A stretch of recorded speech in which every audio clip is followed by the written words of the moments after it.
Gotta get the Facebook groups in while we let it breathe here.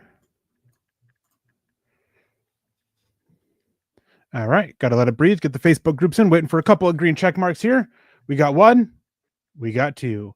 Good evening, everybody, and welcome into another episode of the Developmental Divers. I am your host tonight, Erick Trickel, and joining me, as always, on Friday nights anymore is Lance Sanderson. Lance, my man, how are you doing? Are you ready for the weekend? Dude, I am so ready for this weekend. It's been a long couple of weeks at work. This new job, dude, I keep talking about it. I put 66 hours in at work last week. I'm already right at 60 hours today.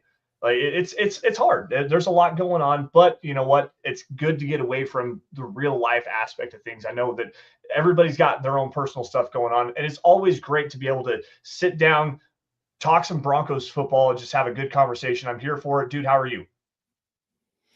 I'm doing good. I mean, I'm ready for the weekend. Even though we're, getting into that final stretch of the draft month, I'm working on, putting together my big board and my position rankings and going through all that, going through information, which leads to us to the topic for tonight. Risky prospects in the top 100 for the Broncos. Now, Todd comes in asking a pretty good question here, saying, not sure the value of tonight's topic. All players involve some risk. Who does not have the possibility of getting injured or not working out? Almost everyone. And while this is true, part of the whole thing with the draft process is you're trying to mitigate the risk in those players. Sure, injuries can happen to everybody, but when you take a player who is often injured in college, who has some red flags pop up during the combine medicals, you aren't mitigating that risk. So yes, every prospect does come with risk, but other prospects come with extra risk. Maybe they may not have, the size that you're looking for, and that could lead to injury issues. Maybe they don't have the character or the proper attitude that you're looking for, which creates added issues onto it and added risk for them.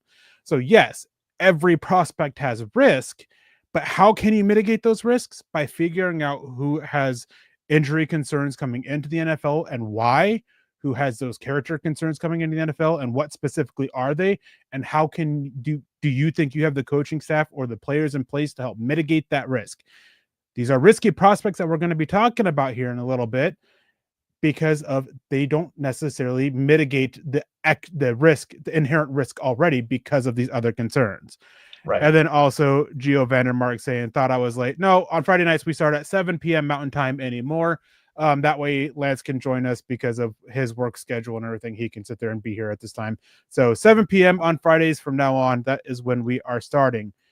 Now, Lance, before we get into this, any thoughts? I don't know if you've seen a lot of these things going around about who the Broncos are meeting with, pro days they're attending. Do you have any thoughts on any that you may have seen? So I saw that they sent Jamar Cain up to Oregon to go.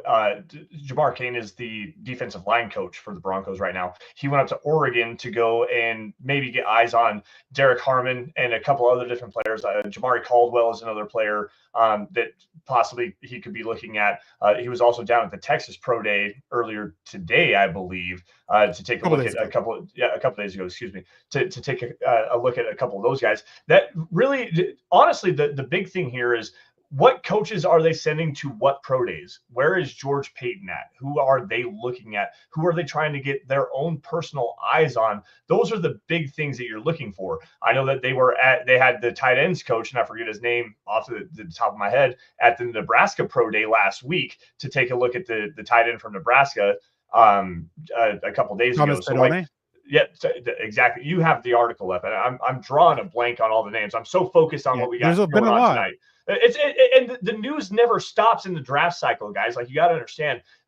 Obviously, the job for me is big, but there's so much news and so much content that comes out throughout, so much information that comes out throughout the draft process. It is kind of hard to keep up with. So I apologize for not having the names right. I apologize for not having everything, but I have seen it, and there's a couple news and noteworthy things, especially the Nebraska Pro Day, because the tight end position is something that the Broncos have been looking at, or rumored to be looking at, in this draft class with Tyler Warren, Colson Loveland, guys like Elijah Arroyo, who we're going to talk about here in just a little bit, Mason Taylor from LSU.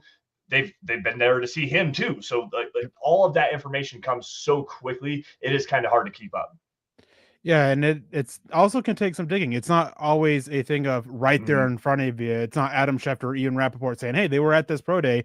It's a lot of digging about it. It's a lot of with Ashton Ginty, the Broncos running back coach was at the Boise State pro day. That came Yep. through a Boise State beat writer, specifically that he was Yep. the Broncos running back coach was one of the running back coaches there. So it takes some digging to get through to it, and there is a lot. It comes hot and heavy, and they are traveling all around the country. We had the running back coach also last week or 2 weeks ago around there doing over in South Carolina, running the South Carolina pro day running back drills. Yep. So it's all these things, and you can typically get an idea of who they're there for. If they just send a Mhm. scout, it's a little less obvious. If they send a position coach, it is very obvious that they are looking for somebody in that. And with Jamar Keane specifically, it isn't just a thing of defensive linemen with him. He also used to be the pass rush coach a couple of years ago before being Mhm. promoted to the defensive line coach. So that adds an extra element. He could also be there looking for, the defensive linemen, but also the Yep. edge rushers. But before we get into this, we got to say hello to some people in the chat. We have Mike S coming in saying, "What's up, Eric, Lance, Scott, Dylan, and Broncos country?" Unfortunately, Scott is no longer with us on Friday nights. We finally decided to start allowing him to take Fridays off. David Youngkin coming in saying, "Evening, everyone. I hope your rehab and everything and your health issues are going Yep. all super great and dandy." David Todd Ostenorf saying, "Good evening, Broncos country." We have, let's see here, MBLE test prep saying, if you were to guess if I'm here to party, I would say you are correct. Adam Strain saying, "Happy Friday, Bronco Maniacs." Brookland official music saying, "Good evening, fellas. Can you see us going defensive line in round one?" Yes. Yeah. I think I mean, if you tune into the shows with Nick and I, defensive line is one of the positions I would like to see them go. It is definitely very much an option for them, even with DJ Jones being brought back. Lance, defensive lineman round one. Are you feeling it? Absolutely, I'm feeling it. And quite honestly, we're going to get into a couple of different players here. It doesn't have to be just interior defensive line. I mean, obviously, the Broncos have Jonathan Cooper on the big extension. They're probably going to extend Nick Benito here soon. Jonah Ellis was a great player as a rotational guy. Dondre Tillman, another quality rotational piece. Could they add another edge that's a true run stuffing defensive end on the edge, a guy that can really set the edge against the run and also offer some pass rush upside? Absolutely. I think they should look in that direction, at least in this year's draft class. Interior defensive line for sure. You've got Jonathan Franklin Myers, you've got Zach Allen, you've got Malcolm Roach, all on the last years of their current deal going into this year.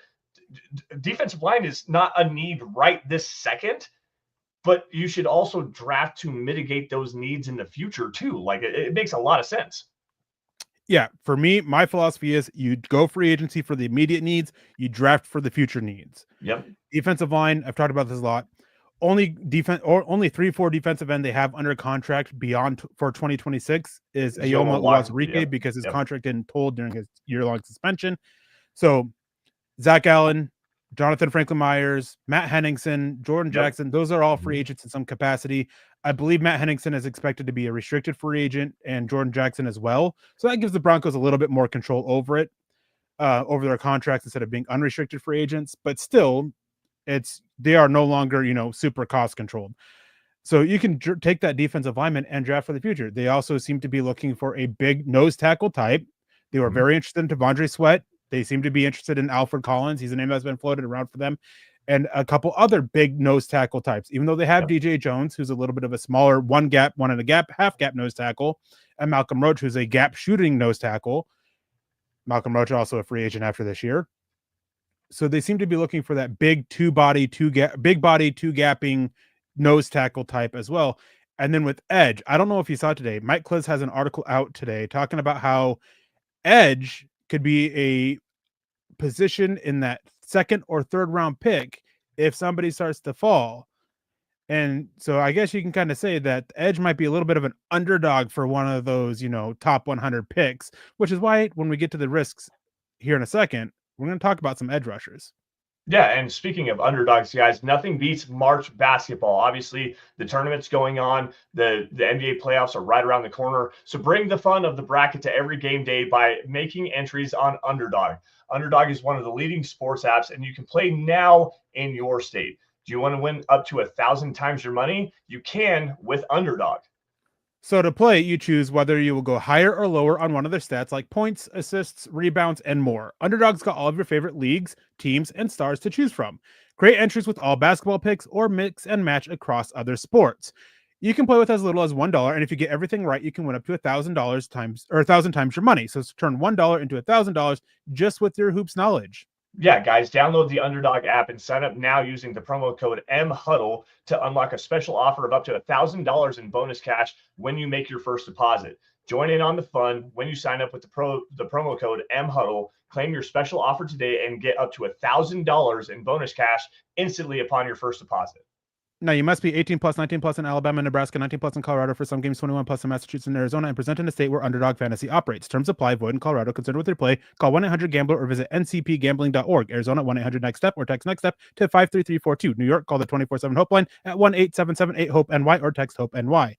And thank you, Underdog, for the sponsorship. And before, Lance, I pass it off to you to kind of take over the show. Just a few more comments here that I want to get into. MBLE saying I'm looking great. Keep up the solid dieting. Thank you very much. I appreciate that. Michael Ronquillo coming in with some stars. Good evening, Erick and Lance on the Dell LED drivers. Go Bo Broncos. And thank you, Michael, for joining us every night and always contributing. We appreciate that. And Amy Ailes coming in saying good evening, Broncos country. William, would you have not, or why would you not take Travion Henderson? He's what the Broncos need. Well, we're going to come back to this, William, because one of the players with a lot of risk for the Broncos, the top 100, is Trey Henderson. So we will definitely be coming back to that. Adam Strain's mentioning Tez Johnson. He's another one we're going to be definitely getting into. Chase Wellner. There's definitely a different level of risk to certain prospects, and that's the point. Todd Ossendorf saying I've lost a bunch of weight, and you can tell by how it looks in how my face looks. I appreciate that as well. Unfortunately, my dieting has kind of plateaued. My weight's been staying in the low 270s, but I'm also haven't been able to exercise, which I'm trying to get back into it, but it's rather difficult. Eric says, or Steve Michael says, Erick, you're the king when it comes to the draft. Thank you. I appreciate that. Let's see. Is the wider receiver coach traveling? Not that I've seen. Paul says, Lance and Erick, hello. And let's see. Just real quick before we go over this, Glenn Ashley, good morning, Erick and Lance. Deacon Scott, Broncos country deal is a long-term need and definitive development position, depending on the board. This will dictate who and when we draft at this position. Trenches are getting pricey now too. 100%. They are definitely getting pricey. Milton Williams' contract proves that, and definitely boosted the price of Zach Allen and John Franklin Myers, both of them, if the Broncos want to look at extending them. Harry Carpenter says, howdy, everybody from Canyon City. And Todd saying, Erick reads off that copy fast. Yeah, I'm trying to show up Nick. Nick thinks he can read it fast. I'm trying to show him up and read it faster than him in the mornings. Although I do not think I could read it that fast at 5:45 in the morning like Nick does. So definitely, but just trying to show up, Nick. But Lance, I'm going to pass this off to you to take off from here as we get into the riskiest prospects in the top 100 of the draft. I'm going to let Lance kind of drive this conversation since, with his work, he's talked about it a lot. He hasn't been able to dive into these prospects as much as I have. So Lance, go ahead. Start driving. It's what you do for a living. You can drive the show. I do drive a lot. That's literally what my job is. And going back to Erick reads off the copy of the read very quickly. Imagine speeding that up 2 times like they do for like radio shows. You already read it fast enough that they don't have to. Now speed it up 2 times just to get it out of the way. Good Lord, you wouldn't even be able to understand that. I'm gonna jump in real quick. I didn't see this comment. Pro 16K, thank you for joining us. Says that I like Martinez as a late pick. Damian Martinez, running back out of Miami. I definitely like him. Although how late? Because there has been some conversations coming around where if the Dallas Cowboys don't land Ashton Genty or Marion Hampton at the 12th overall pick, they may take Damian Martinez in the 2nd round or trade up from their 3rd round pick to take him somewhere in the 2nd round. Damian Martinez may not be a late round pick. We'll see how true that is here in a few weeks once we get to the NFL draft. But that's been a rumbling going around here of late. Yeah, that's interesting to me. I like Damian Martinez a lot. He's a powerful runner for a guy that 6 foot 217, runs a 4.51 at the combine. Decent receiver. There's still some work to do there. Decent pass protector too, but a hard guy to take down. I really like Damian Martinez as a player for the Broncos to select in the 3rd or 4th round. It's not really a late round, more mid round pick, but yeah, that's a player I really like. But let's get into the meat and potatoes of this show, dude, because you had a great idea and you talked about the injury concerns with some of these players, there's off-field concerns you have to dive through as well. I mean, obviously, a player like Mike Green from Marshall has some off-field concerns with some potential some sexual. players we're not going to get into. Yeah, We're not going to get into Mike Green. We're not going to get into Maxwell Harrison. We're not going to get into James Pierce, just because the extent of the off-field with them. Those are subjects that, honestly, we're just not comfortable getting into. No, and I agree with you on that. That's not what I was trying to get into. My thing here is it's not just those issues. There are issues with scheme fit that you have a problem with. There's issues with a player being a raw prospect, a guy like Shamar Stewart from Texas A&M. Does he love football? I mean, he didn't do a pre-draft workout. Like there's a lot of issues with him. He's a very talented player, an athletic freak. He's a guy that has great size and great traits to work with. But is he really a true football player? Eric, what do you think on Shamar Stewart for the Broncos at 20 overall? Yeah, I mean, he is a great athlete, but there have been questions about, does he actually love to play football?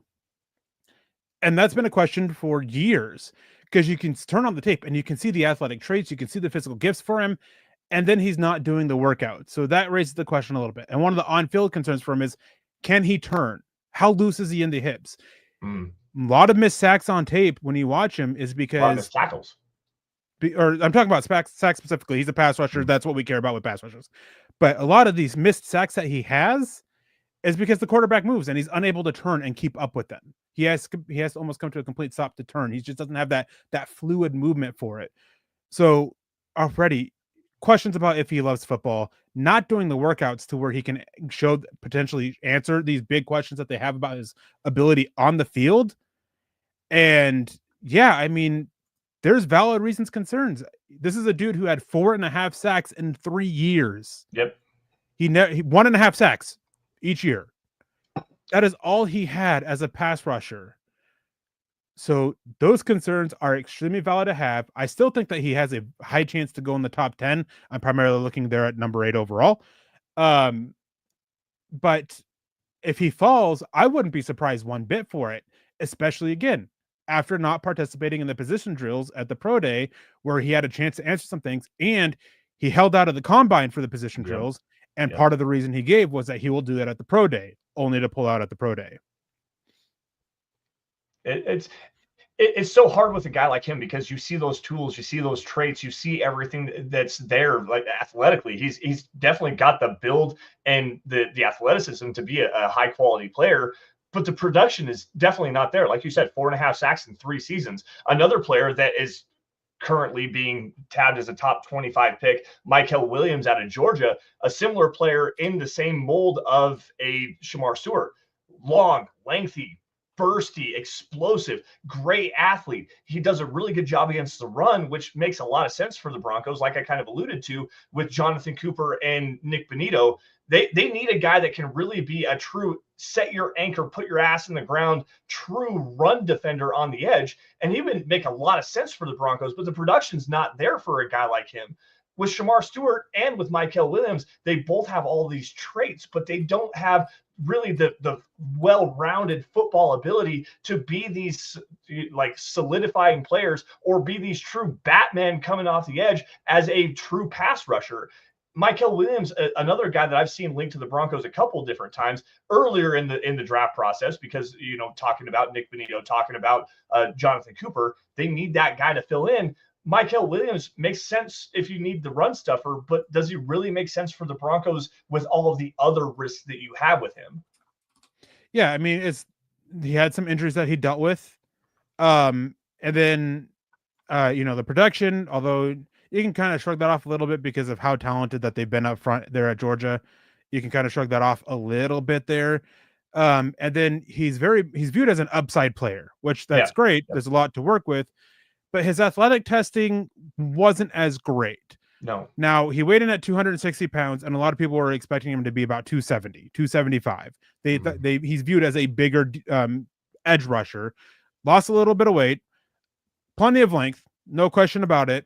40-yard dash time, pretty solid. It was like a 4.7, 4.75, something like that at Georgia Pro Day. The issue was his reported 10-yard split, which was about, I think, like 1.65, 1.7, somewhere in that, or somewhere between that range, which isn't great for an edge rusher. You want a little bit more explosive there, explosive play from there. So Mykel Williams, he's another one of those guys where He's like Stewart for me.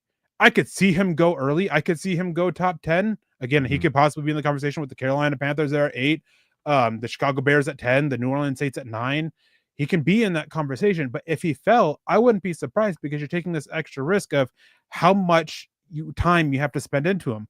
We kind of saw a little bit of this, and this kind of is a player that not the same type of player as Michael Williams, but Trayvon Walker. Yeah. He finally had a big year last year, 10.5 sacks for the Jaguars, but it took him some time. And these teams that could be looking at him, they may not want to spend that time to sit there and grow and develop him. And one thing that Trayvon Walker had was there was no questions about his love for football, like there is with Shamar Stewart. And he didn't quite have the injury concerns that Michael Williams did. So that is a little bit of a difference there. So Michael Williams, I would be surprised if he gets there to 20. I think at the very least, he's probably go somewhere like 13 to 18. But it's a possibility. And he's just, again, one of those guys that has a little extra risk for the Broncos. All players have risk, but he just brings a little bit extra. Yeah. And I think the big thing here that you got to kind of understand, and not to say that, people don't pay attention or like we get better info or anything like that. You can never have too many pass rushers on a defensive line. You can never have too many edge defenders. You can never have too many cornerbacks for your secondary. Coverage guys, defenders, those, like, if you have multiple of those guys that offer up different kinds of skill sets that bring multiple different roles to your defense, you can then turn essentially into like the Philadelphia Eagles. I mean, they brought Montez Sweat, Josh Sweat, excuse me, Nolan Smith. They brought Jordan Davis and Jalen Carter from the interior of the defensive line. They had Milton Williams jump in there too. They had what's the other guy's name? He was I don't remember his name off the top of my. Regardless, they brought he was a late round pick. Moro Ojomo, excuse me, Moro Ojomo, another guy that brought pass rush upside. Those guys, they rotated all of that depth through that defensive line. They had a quality secondary on the back end. You cannot have too many pass rushers at all, period, whether it's edge rushers or interior defenders. And let's move to an interior defender here that has some questions. Well, before we get that, Go ahead. Before we get to the defensive line, we have some chats here that I want to grab. Phil McLaughlin coming in saying, "Good evening, Eric and Lance. I see we brought in Jalen Walker for a 30 visit. Where do you think he will go?" Now, Jalen Walker, not of Indiana, is who they brought in, not to be confused with Jalen Walker out of Georgia. Jalen Walker for me is a guy that's probably a late round linebacker if he hears his name called at all. There has been some hype for him to be, like a 4th to 5th round pick, which in this linebacker class is possible. I wouldn't mind bringing him in. He's a little bit smaller. I think he plays sub 220. I think he's like 218, 217 pounds is what he plays at. He's quick. He's a cover guy, but he doesn't do terribly working downhill. He has that sideline to sideline speed. If a lineman gets his hands on him, he's done. He can be blocked by tight ends and fullbacks as well pretty easily. So he's not going to be your stack backer. He's not going to be the guy that's taking on blocks and opening up the space for everybody. But he's going to be the linebacker that takes advantage of of your lineman and your linebacker, your stack linebacker, creating those openings, creating that gap by taking on blockers. So, if we're talking about him with one of the 6th round picks, I'm fine with it. 4th round might be a little bit rich for me personally. I haven't really got to see a lot of Jalen Walker, but what I have seen is that first step explosiveness is just insane. When he drives through a hole, it's really fun to watch. I'm not going to really get in depth with him, but that's an attribute that the Broncos could use. I mean, look at a guy like the Alex Singleton mold. That's what he does when he sees it and identifies it. And yeah, there's a bunch of missed tackles on the back end with Alex Singleton, but he does a good job identifying what's going on, flowing through gaps, finding the ball carrier, and at least getting a body on him, which is a plus attribute to have in Vance Joseph's defense specifically, because that's what he asked those linebackers to do. I want to grab this one. We got a super chat coming in from Camden, $5 super chat. Thank you, Camden, for joining the show. We appreciate it. Hi, Broncos country. While I really like Tedderell and McMillan out of Arizona, do you think his lack of speed could hold him back in the NFL? I'm going to start this off by first off saying, no, I don't think so. Because his nuance in his route running and the way that he uses his body control throughout his routes and also at the catch point, it's not going to hold him back in the NFL at all. I mean, think Drake London, think like supercharged Mike Evans, even Keenan Allen. Like that's the same kind of player you're going to get here. And Tedderella McMillan has enough long speed to actually mitigate some of the short area burst quickness stuff that you like to see from smaller receivers. This dude's 6'5", 225 pounds. Like he's huge, but he runs elite level routes and he does a great job utilizing that big frame to be effective over the middle of the field. And that's something that is not going to not hold him back in the NFL. It's going to make him a big time positive player at the NFL level. Yeah, he's not a speed player. We knew that. That's not his forte. He's a guy who he can run different routes. He's pretty adept at running different routes. And one thing about his testing time is the history of top 15 wide receivers in that range. We've never had a wide receiver since Mike Williams. I think Evans. It was with a Mike Evans. No, Mike Williams. Okay, sorry. You're getting ahead of me here. Now, Mike Williams in 2002, who's gone top 10, and Mike Evans was the last one to be top 15. Who's run a sub-4, who's run over a 4.5 40-yard dash. But it's just not their game. It wasn't those guys' game, and it's not McMillan's game. I don't think McMillan's a top 15 pick. I don't think he's been a top 15 pick. He's been a guy that's always seemed a little bit pushed up publicly instead of NFL teams being a little bit lower, and we're starting to see that a little bit. We're starting to see, the big time mock drafters, Daniel Jeremiah's, Dane Bruglers, Mel Kuypers, they're starting to push him down a little bit to where he's there around 20. I think there's a chance he can go 12 overall, depending on how the board falls for the Cowboys. I think there's a chance he can end up with the Cardinals at, I think, pick 16. And after that, we're talking 20s. So he's a guy that's fallen a little bit. It's not because of lack of speed. There's some serious questions about how much upside he has. Is there much room for his ceiling? Is there more to him than what he currently is? That seems to be the big question with him. And we have another big time super chat coming in. Gio Vandermark coming in with a $20 donation. Thank you, Gio. We appreciate that so much. Says first round, go for a need. After, build depth and future. With first round pick, I want Omarion Hampton. Your thoughts? I appreciate you, but I got to disagree here a little bit. I don't think you should ever draft for need. That's where you get yourselves in trouble. I think that you should, best player available at a position of need. Yes. And I think that you can't overlook future needs for immediate needs either. With how the defensive line is, I don't think Hampton is better than, Kenneth Grant, Derek Harmon, or guys like that. I don't think he's better than Tet McMillan. And those are all guys that maybe they're not the biggest need right now, but they're a need next year. We have Cortland Sutton on a final year of his deal, and we know the timeline. They're not going to start touching extensions until after the draft, which we've known all along, but we finally have confirmation of that from Chris Tomlinson coming out and reporting that. Same thing with the defensive linemen. Zach Allen, John Franklin Myers, Malcolm Roach, they're all unrestricted free agents. So you can use a guy to replace one or two of them because who knows, maybe you can get John Franklin Myers back too. Odds are we're going to see Zach Allen extended no matter what. And Omarion Hampton, to me, while I get why some people are high on him, he is not a first-round caliber player to me. There are so many issues with his game that keep him from being a first-round player for me. Second round, fine, whatever. Even if you want to trade up a little bit to go secure him, fine. But he's a guy that he's a guy that I'm pretty sure is going to go first round. I don't agree with it. I wouldn't like to see Denver go that way because I think they're passing up on better players for him. And I will never be okay with drafting for a need, with the exception of quarterback. Yeah, I'm with you on that one. And like you said, the best player available at a position of need, and whether that need is right now in the immediate future or even in the long-term future, you have to understand where you are as a franchise. And Omarion Hampton, well, I like him a lot. I think he's a quality football player. I'm with Eric. I don't think he's a first-round talent. In fact, this is a perfect way to segue into this. Omarion Hampton at 20 overall, yeah, everyone is opining for that. I saw a mock draft the other day with our next player we're going to talk about here, and TreVeyon Henderson. TreVeyon Henderson, explosive, versatile running back, at least I think a decent receiver out of the backfield, brings a lot more well-rounded skill set than Omarion Hampton does. There's not issues with the vision with TreVeyon Henderson like there are with Omarion Hampton. There's not issues with long speed with TreVeyon Henderson like there is with Omarion Hampton. Like TreVeyon Henderson makes a lot of sense for the Broncos. I don't necessarily think at 20 the Broncos need to be looking at running back anyways, but if they were, what risk does TreVeyon Henderson bring to his tape? and what benefits does he bring outside of what Omarion Hampton brings, and why would he maybe even be a better pick at 20 for the Broncos than Omarion Hampton is? I don't think he would be. If I was had to take one of the two, I would take Omarion Hampton over Trey Henderson at 20 all day long.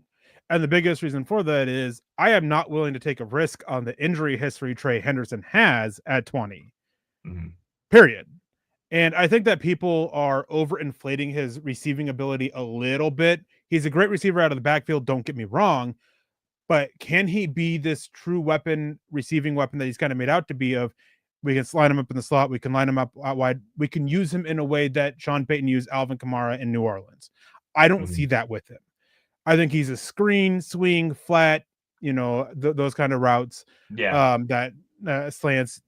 He can bring that, and he brings that better than Hampton. He's a great pass protector. Hampton's solid there. So it's just if we didn't have the injury concerns with Henderson, I think would be talked about as a first round pick and higher than Hampton. But we can't overlook those injury concerns at a position that takes such a beating like running back does. I don't disagree with you, and quite honestly, given the depth and the versatility skill set that you get with this running back class, I mean, look at a guy like DJ Giddens, who may not be the most like elite receiver out of the backfield. He's still more well-rounded running routes over the middle of the field, the option routes, the circle routes, the angle routes, Texas concepts, stuff like that. DJ Giddens, if you get the ball in his frame, like in his chest plate, in his framework, he's a damn good receiver. He's not good on the swing routes. That to me makes him a more valuable asset in terms of that Alvin Kamara type skill set, because Alvin Kamara, while he does do well in screens and swings and stuff like that, the big thing you get with him is he has the shiftiness and the first step explosiveness to get himself open over the middle of the field. And I think DJ Giddens does a better job of that than TreVeyon Henderson does. I'm a huge DJ Giddens fan. Eric, before we continue on, I want to ask you, how many more of these guys, you sent me a handful of players to talk about, how many more you want to get into? I know you got some stuff going on tonight. We can continue this conversation as much as we want to, but I'm going to let you dictate it. We can keep going here a little bit. We'll probably speed through these. I'll probably just grab a couple and pull them through, but we have Adam Strange asking if Bayshal Tootin is a risk. Yes. Is a player with us? He is. Just as Jaden Blue is. Fumbles. They don't have the off-field issues. I mean, Jaden Blue has a little bit of injury history. That's a bit of a concern, but fumbles are the concern with them. That's the risk for me. Reason why I didn't include them is I don't see either of them as a top 100 player. So which is why I didn't include them. But yeah, they definitely come with risk as well. Patrick coming and saying aloha boys. Aloha Patrick. Hope you're having a wonderful time in Hawaii. Let's see here. Michael Davis saying disagree, fellas. Marion can hang with first round talent. Henderson too. Remember, I said Henderson's injury history is what's keeping him out of the first round conversation. Specifically, Hampton, I don't see has the first round talent. When you give me a running back with vision issues, odds are I'm not going to have them in the first round. And that's the biggest thing. That's the biggest thing. Yeah, that's the biggest thing with Omarion Hampton is you see him a lot like Javonte Williams, and that was even a problem with him coming out of North Carolina a handful of years ago when the Broncos drafted him at 36 overall. They traded up to go and get him. Omarion Hampton has a lot of those same vision issues. Now, if the hole is there, he's got the first step explosiveness, the long speed to be able to do that. Like there's plenty of long runs on his tape, but it's the lost plays that you get with Omarion Hampton, the plays where there's yardage to be gained, and he doesn't get that. With TreVeyon Henderson, he gets every yard that is possible for him to gain every time he touches the football. That's why I like him better than Omarion Hampton. And in fact, Omarion Hampton is running back 3. TreVeyon Henderson is running back 2 in my mind. Yeah. Going through a couple other guys that we have on here real quick. Luther Burton out of Missouri. He's a wide receiver. I know that throughout the time I've seen a few people mention him as it. He's a guy I'm all the way out on for Denver. While he's a bigger version of it, what he does is so similar to Marvin Mims. Now, what a lot of people don't know, and what's really been circulating, is that he was a gadget player in 2023. That's it. You had a very limited route tree, a lot of screens, a lot of quick space plays that maximized, his talents and everything, which is great. But going into 2024, he wanted more. He wanted to expand his route tree. They played with it a little bit. He struggled, and then they just completely yanked out of it, and he went back to being a gadget player, and then we started to be successful again. Adding to that was at his podium session, he didn't flat out say it, but when he was asked about his drop in production from 2023 to 2024, sorry, I keep hitting my mic, he kind of went on about, alluded to, I should say, about it being everyone else's fault around him except for him. That caught my attention, and after asking around and reading up on it, his attitude on and off the football field, thinking he's very high and mighty, that he does no wrong kind of attitude, is really rubbing off or rubbing a lot of people the wrong way. A lot of scouts are not as infatuated with him. A lot of wide receiver coaches may not be as infatuated with him. They may be ending up with questions of how coachable is he. This is something that's coming from the Missouri coaching staff as well, who came out and kind of alluded to having issues with coaching with him. And again, Michael Davis, we've already touched on this. There's a risk with every pick in the draft if you're looking for it. Yes, every draft pick has risk, and it's inherent. But you can mitigate the risks by looking at the issues and eliminating those who bring more risk. Injuries, a severe injury history brings more risk. Questions about their character on and off the field brings more risk. So you can mitigate the risk. That's why these are the riskiest prospects, because they have that added risk to it instead of the inherent risk that comes with the normal prospect. Like, for an example, moving on from Luther Burton with the character stuff, Elijah Arroyo. His medical history is very well known. Multiple knee injuries, had a knee injury at the Senior Bowl, got caught with red flags for knee injury at the Senior Bowl. So he brings more inherent risk because of his injury history than a Mason Taylor. Mason Taylor is still a risk, but Elijah Arroyo brings more risk. So that's where it is with Elijah Arroyo, who's another one on this risk. He was a guy who I felt could rise up and be, tight end 2.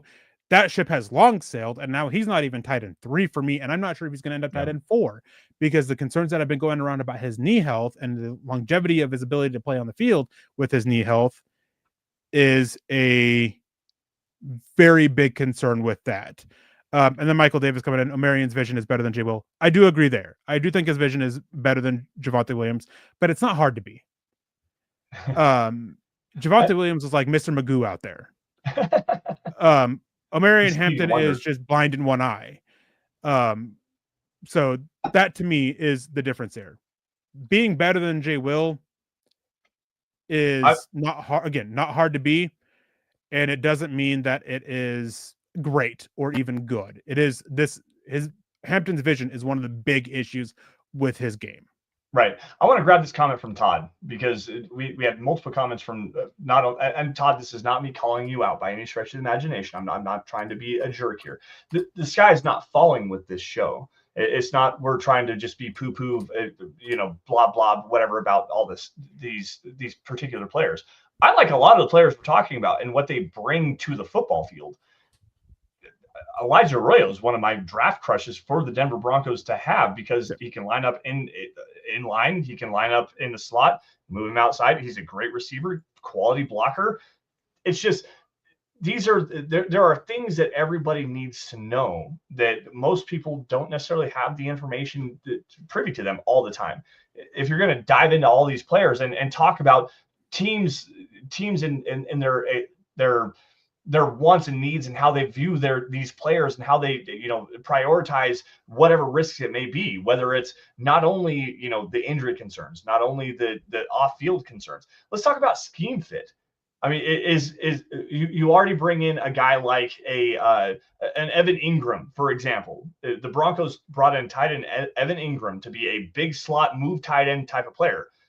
The risk with Harold Fannin Jr. is he's not an inline player. He's not, he's not a guy you can line up and have him be a drive blocker. He would be a risky pick for the Broncos to take, even in the 4th round, because he doesn't fit a mold or accentuate any of the skill sets that Evan Ingram does. He doesn't offer another skill set.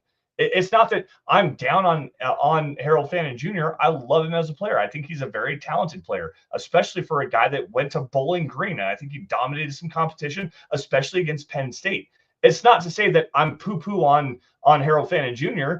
he's a risk for the Broncos because he doesn't bring anything else outside of what Evan Ingram already does. A guy like Walter Nolan. Nolan is. I'm gonna Go ahead. inject here about Harold Fannin because Evan Ingram's age and injury history, that brings his injury history and age bring inherent risk. Contract says he's here for 2 years. Right. They could still use a Harold Fannin Jr. type to develop behind Evan Ingram. He's here for 2 years, and then what?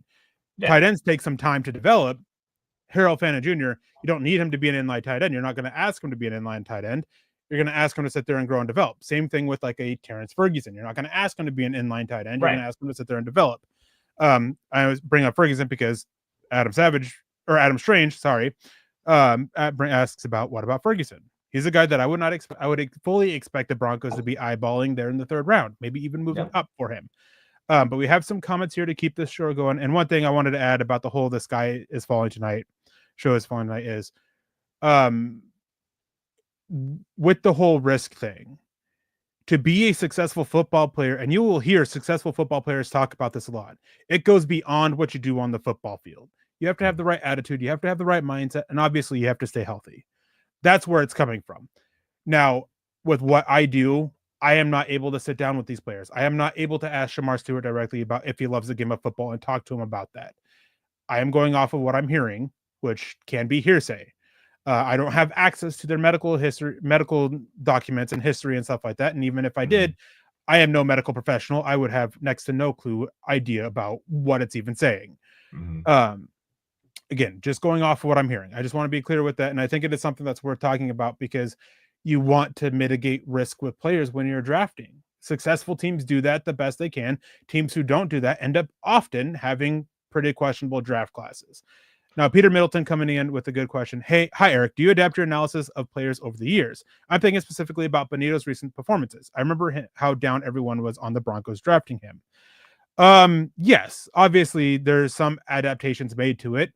I mean, Patrick Surtain is another one. And Patrick Surtain is a great example. I'll bring up Benito here, but Patrick Surtain, I undervalued his footwork, helping him in zone coverage in that first year under Vic Fangio.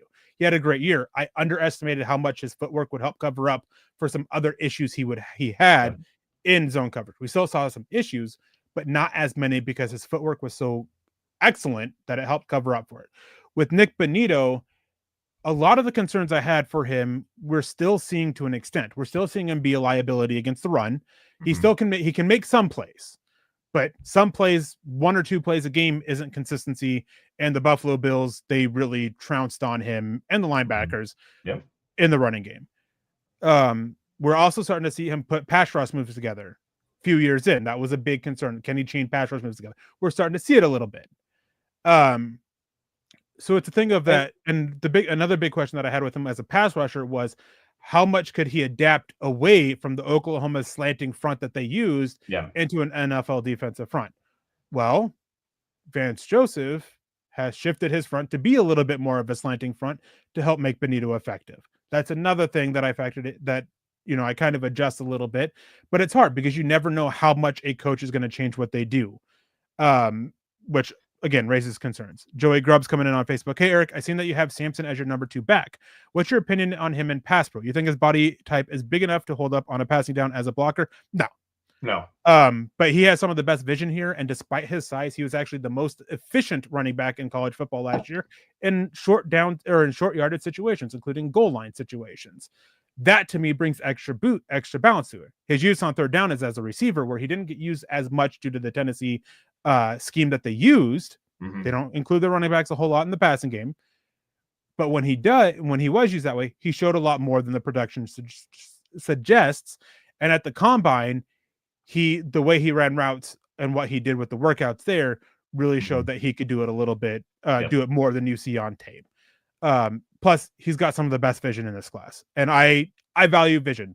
If you can't tell, vision for running backs is very huge for me, and is a big part of their grade. Can I tie into that, Ralph? We got Ralph jumping in with some stars really fast. I want to thank Ralph for that, and we appreciate you for joining us. Not only vision though, and something that I've started to value even more with running backs is, do you see it, and then also how do your feet translate to what you're seeing? your footwork as a running back and understanding how to create leverage. This is something I've really come to appreciate with the guy we talked about earlier, Damian Martinez. He does such a great job with his vision and his patience. And then he has great footwork and a great burst in that first step to then exploit the hole, and he runs with power. Dylan Samson doesn't have the size to be able to do that, but he does such a great job of seeing what's happening in front of him, seeing not only just his blockers, but players at the second level, understanding how to target them, make them move into a certain situation, and then he bursts, and he does have that insane burst, that insane acceleration, that insane athleticism to drive himself through contact at the second level. Like it's a very nuanced way of looking at it, and I hope I do a good job of describing that. But with Dylan Samson, the vision and then also the footwork and his burst with his feet does such a tremendous job of getting him to the second level to create explosive runs. He doesn't have to be just a straight line speed guy. He's got lower half agility and lower half explosiveness that you don't see from guys even at 5'8", 201 pounds. It's insane to watch that guy run the football. Yeah, and I really like him. And going back to Phil's or Peter's comment there about drafting and everything like that, even with guys that I hit on, going way back, one that I always pound my chest for, Ty Sambrailo. Yep. Even with guys that I hit on, and when I say hit, doesn't mean just call it saying that they're going to be successful, but saying that they're not going to work out and being right there. Even guys that I hit on, I still adjust to it because of how. And it's this thing of it's never set. Even in the NFL, it should never be set. Your process should never be set. It should be ever changing, ever evolving as the NFL game changes and evolves. Ty Sambrailo was a guy who was viewed as a zone blocker, but didn't move very well. And that got got inflated in it. And he was a guy that I ended up putting like as a late second round pick, even though I didn't feel comfortable about it. And I wrote about it at the time. Well, this was well before we had the shows, obviously. And it was a guy that I just kind of, this is one reason too, is you can never say that I go with the grain. I never go with the flow. I did with Ty Sambrailo. He was a guy that people were talking about as a guaranteed second round pick. So even though I had a 4th round grade on him, I put him in as a second grade player, second round player. So that was a lesson in kind of sticking to my guns a little bit. I'm still going to be wrong. I evaluate almost 1,000 players every single year. I'm going to be wrong. It comes with the territory. Well, if I could bat it 100% on evaluating 1,000 players, I would be the highest paid general manager in the NFL right now. Yeah. The best general managers in the NFL, they hit on like maybe a third of the draft picks that they made. You'd be Howie Roseman and Brett Veach combined. Like those are two widely considered as the greatest general managers in the sport. We got a huge super chat. Let's get this one from Camden first. We got a huge super chat we got to get to too. Yep. Camden coming in saying, do you guys think the Broncos will sign JFM or draft a replacement like Jared Ivey in the later rounds? I don't think Jared Ivey is going to be a later round guy. He's a guy that may be 4th round at the latest. He is an interesting one. Jared Ivey is a guy that Nick and I have talked about a lot privately. Nick absolutely loves him. 6'5", 274 pounds. I think that you can bulk him up a little bit. And good frame. Really good frame. With the frame that he has, long arms and everything. I think it would take time to do that. So with John Franklin Myers, if you're not planning on extending him, which if George Paton doesn't, shame on him. He talks about rewarding your own. Reward John Franklin Myers. Anyways, beside the point. With John Franklin Myers, you can sit there and use this year to build up and bulk up Jared Ivey and then compete to replace him next year. There's a lot of guys in this class that kind of fit that mold. Savion Jones out of LSU, Tyron Ingram Dawkins out of Georgia, Jordan Birch out of Oregon. These are all guys that are kind of this tweener thing that have a frame to bulk up and add some more weight. Question is, can you see them, really land and be that position? Landon Jackson is another one. Can they be this 3-4 defensive end full time? I'm not entirely sure. Typically, we see it not pan out. So if you're looking at Jared Ivey for that, it might be some risk. He might be better suited as a traditional 4-3 defensive end. And then, of course, we have EJ coming in with the $50 donation. Thank you, EJ. Thank so you, much. EJ. We appreciate Good that. Lord. Thank you so much. Able to help us keep the lights on, and me getting new glasses that I got a few weeks ago that I need some too. Taking some getting used to. Anyways, I digress. Sorry, my mind's a little bit all over the place tonight. says, great show tonight, guys. Thanks for your work and sharing your earned knowledge. Thank you, EJ. We appreciate that. And Yes. yeah, I mean, it's been, I'm not trying to toot my own horn here, even though it's going to sound like that. I've been doing this for well over 10 years. My very first draft doing this for a website was the 2013 NFL draft. I started just before that. I remember calling Bradley Roby in the first round in January, not long after I started covering the Broncos for a website. But I've been doing this on my own since, what was it, 2009, 2000. When was Noshawn Marino drafted? That was the first year I started. 2008, I think, and that was one of the first years that I started getting into it's no secret if you've paid attention to the show for the last almost 6 years now. One of the first players that I really got behind for the Broncos draft was Demaryius Thomas. I've been doing this for a long time. It's a lot of work, and it's nice to know. And we appreciate everybody for joining the show, and we appreciate EJ for jumping in with the very generous super chat. But it's nice to know that, you know what, we've got 166 eyes at least on the show right now. We're gonna see views well over 3,000 on the show on YouTube later after the fact. You guys just coming in here and listening to us talk football and ramble on about prospects, and even with my lack of knowledge compared to Erick here, and I'm going to talk crap on myself because self-deprecation is really the only humor that I know. It's great to see you guys in here, and we appreciate you guys more than you even know. And EJ, thank you again so much. That's very generous of you, and we definitely appreciate you guys for being here on a wonderful Friday evening, by the way. Yeah, we have one more player that we're going to get into. We're going to skip over Walter Nolan, some character stuff. I wanted to ask you about this one, and let me set this one up, because this is one that's a very big popular player for Broncos fans, especially because of their starting quarterback, Bo Nix. And the story that goes behind Bo Nix and Tez Johnson is widely received as one of the best feel-good stories in this NFL draft. Obviously, Bo Nix's parents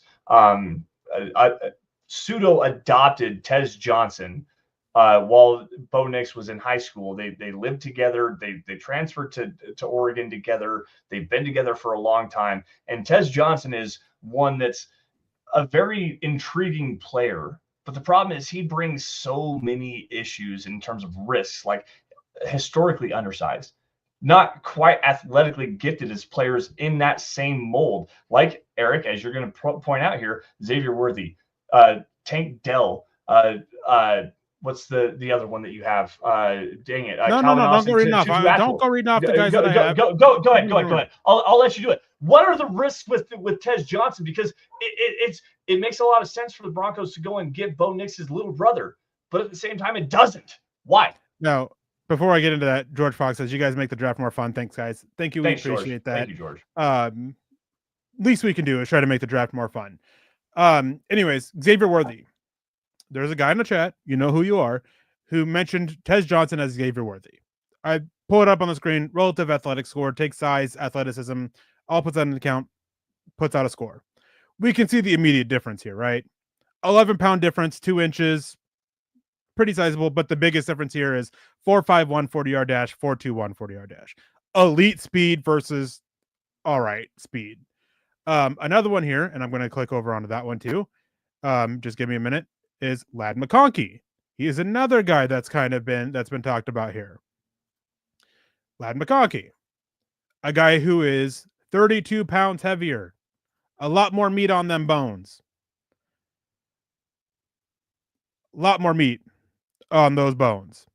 And even then, 40-yard dash, 32 pounds heavier, 40-yard dash, 1.2 or 0.12 seconds faster. Tez Johnson isn't a speedster. He doesn't have the size to eat in the middle of the field like Ladd McConkey does. He doesn't have the speed to take the top over the defense like Xavier Worthy does. He is not those two types of players. Another receiver that I've heard mentioned, and I'm going to pull this up as well. Don't worry, there's only 2 more of these that we're going to be pulling up. Calvin Austin, the third, out of Memphis. Calvin Austin was a little bit smaller, 2 inches shorter, but also weighed 16 pounds heavier, a little bit thicker. Also, elite speed, 4.32 40-yard dash, 1.44 10-yard split. That's a big thing. When he gets off the line, he gets off quickly. Very shifty, very agile, still kind of trying to find his way.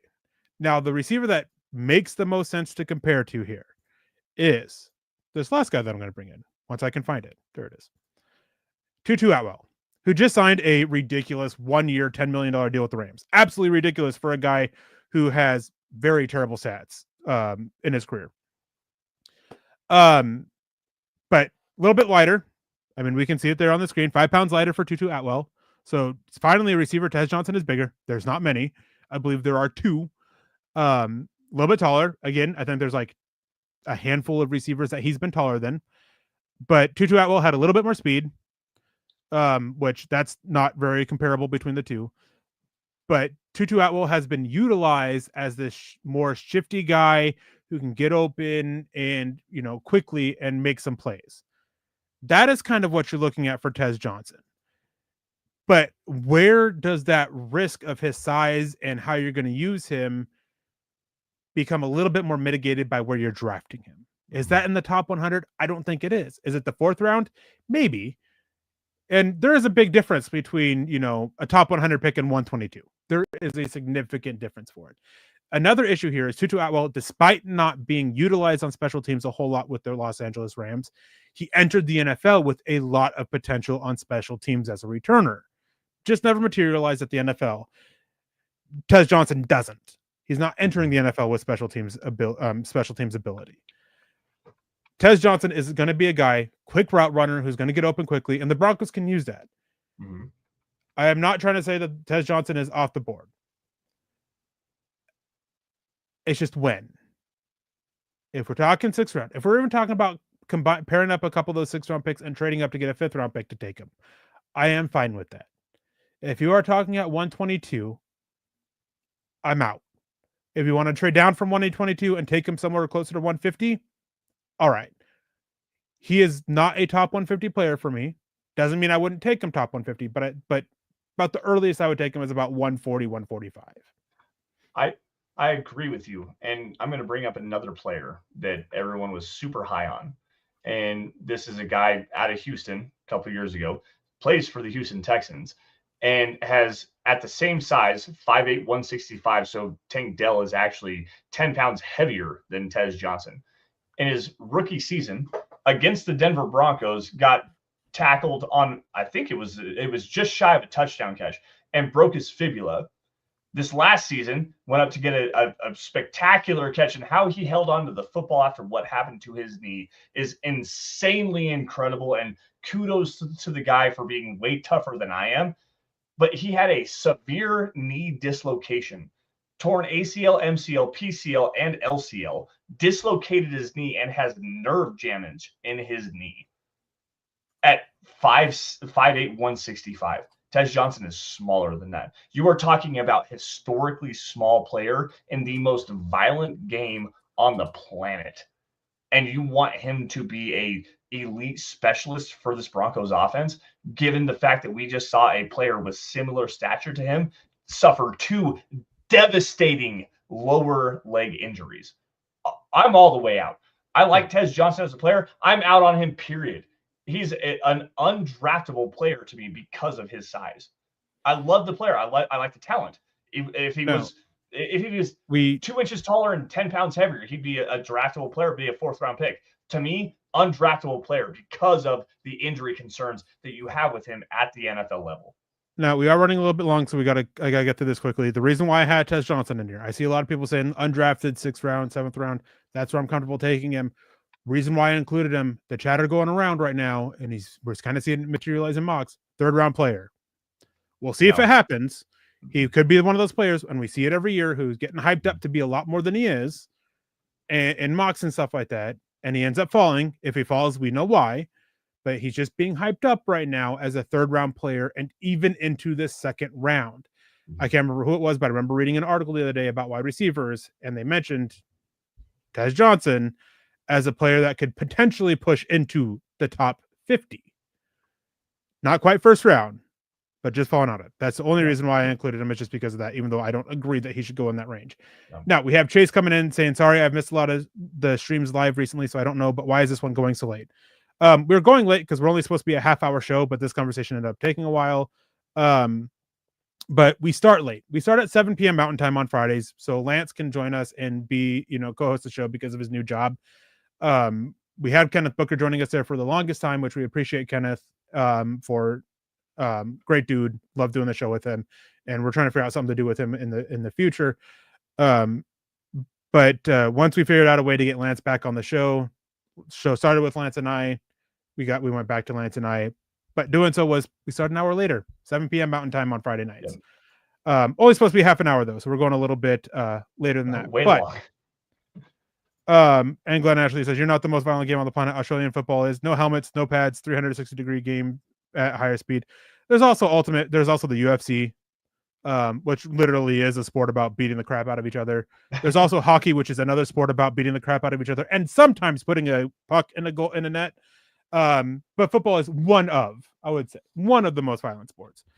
And the NFL. But we hope you guys had this wonderful conversation. Hope you guys understand that, every player has risk. These are just some guys that present a little bit more risk because of different aspects to their game or concerns about them as medically, size, character, attitude. They all bring a little extra risk and just want to mitigate that just a little bit, especially as we get closer to the draft. Yeah, thank you guys. My last thing is it's not just injury concerns or character concerns. There's scheme fit concerns that you have to delve through. We didn't get into a lot of that.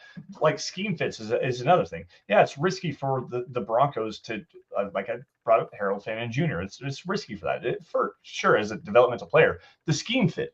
Let's talk about Carson Swessinger. There are multiple different players. There's risks for every player, and you've got to try to figure out which ones are the easiest to mitigate, like Erick says. But it's not just injury concerns or characters. There's so many different concerns that you have for every player across the board, period. And I'm going to push back on that a little bit before we get out of here. I was very high on scheme fit. That's one reason why I was a little bit lower on Patrick Surtain. One of the reasons I rebounded that was I took a big look at things, and I realized outside of offensive line, your coaches should be willing and can adapt to any player. Yep. Offensive line is the one thing where scheme fit really matters. Yes. You can't put a small athletic mover and have him play power. No. You can't have a big, heavy 330 plus pound poor mover, phone booth mauler type and put him in zone. Yeah. You can try. It's just not going to go very well. Yeah. So outside of offensive line, scheme fit for me is not so much about risk. I mean, still is risk. Don't get me wrong. Right. But it's a more mitigatable risk by your coaches being willing to adapt, which coaches think they're the smartest people in the world, and they're not always willing to adapt. But anyways, close guys, the show. That is going to do it for us tonight. We want to thank you all for joining in. As always, there's a chat from Glenn Ashley earlier that mentioned a certain word. So if you guys can get your merch on, your swag on, even though I hate saying that word, gear, merch, those are acceptable, Chad. I'm going to try to get him to change this for me, just for me. But anyways, you guys can get your gear on at mhhmerch.com. You can get hats like the one that Lance is wearing. Unfortunately, I don't have my hat on, but it is sitting right next to me. I just didn't put it on today. Slacker.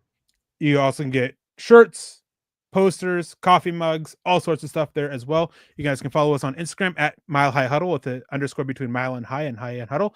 Make sure you guys go and follow us and leave a podcast review on Spotify or Apple or wherever you happen to listen to podcasts. It gives you a chance to win some gear, not swag. I hate swag. Refuse to say it. You can find it you can go do that and win some merch each month. I believe Chad and Zach do that. I'm not sure when, but you got to tune into their show for that. You can follow us on facebook.com/milehighhuddlepod and facebook.com/milehighhuddle. That is where you can get access to all of our written content, as well as following us on Twitter or X, whatever you want to call it, at Mile High Huddle. You can also follow at the MHH Pod and at DVDD_pod. You can get access to all of our written content there and have access to us. You can, speaking of Twitter or X, whatever you want to call it, you can follow me on Twitter at Erick Trickel or Lance Sanderson here at Lance S_MHH. And as always, if you guys are able to and unable to, donate, super chat, star, whatever it is, if you aren't able to do so financially, the way you can help us out is by subscribing, liking, and sharing on any platform. It helps us out so much with the algorithm, which helps us get more viewers, and is a matter of helping us out financially without doing so directly. Yeah. It helps us with the algorithms that are ever changing and ever so frustrating, getting us to more viewers, more eyes, more clicks, all that stuff like that. And it just takes a matter of time. That's it. Just a matter of time. 15 seconds. That's all it takes. Whatever you're on. If you're on Facebook, 15 seconds to like and share, and click join the group. Same thing with YouTube, but we appreciate you all. And before we get out of here, I just want to say a thank you again to all of this. Camden coming in with a couple of $5 donations. Thank you, Camden. We appreciate that. Gio Vandermark coming in with a $20 donation. Thank you, Gio. We appreciate that as well. And then EJ, of course, coming off the top rope for the night with the $50 donation. And that doesn't even include all of you who starred on Facebook, Michael Ronquillo, and anybody else that I may have missed. Unfortunately, without Scott, we don't have access to seeing who stars on Facebook, but we appreciate you all, even those of you who don't super chat or star. We appreciate you guys for tuning in, joining us, being part of this conversation. Before we get out of here, any last words? Yeah, you keep talking about swag, and I have a joke that I don't really want to say for swag because it reminds me of something completely different that also relates to the state of Colorado. There's part of my joke, but no, it's great to join. It's great to join you on a great Friday evening. It's great that everybody's here. We appreciate you all for joining us, and you all stay safe and take care. Have a great rest of your weekend, and as always, go Broncos.